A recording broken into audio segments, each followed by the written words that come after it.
When the worst earthquake in the history of Pakistan struck the northern parts of the country, including Azad Jammu and Kashmir and Khyber Pakhtunkhwa on 8 October 2005, the disaster not only took 73,000 lives but also damaged the public service infrastructure, including over 4,700 water supply and sanitation facilities. Soon after the disaster, the Earthquake Reconstruction and Rehabilitation Authority (ERRA) emerged as a semi-government entity responsible to undertake immediate relief and recovery activities, and subsequently reconstruct and rehabilitate the infrastructure.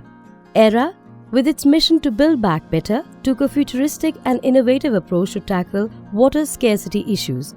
An environmentally sustainable and climate change adaptation project, promotion of rainwater harvesting, was launched in order to implement an efficient mechanism for making clean water available at every doorstep. Rooftop rainwater harvesting is a simple method of getting rainwater from the roof catchment and to conserve it for future productive use. Rainwater is gathered with the help of roof catchment surface.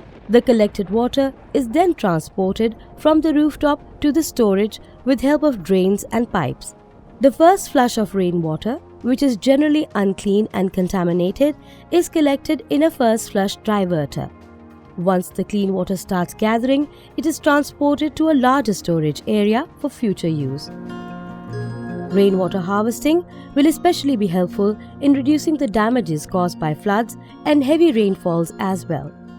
Due to climate change and growing population, freshwater sources are becoming scarce day by day.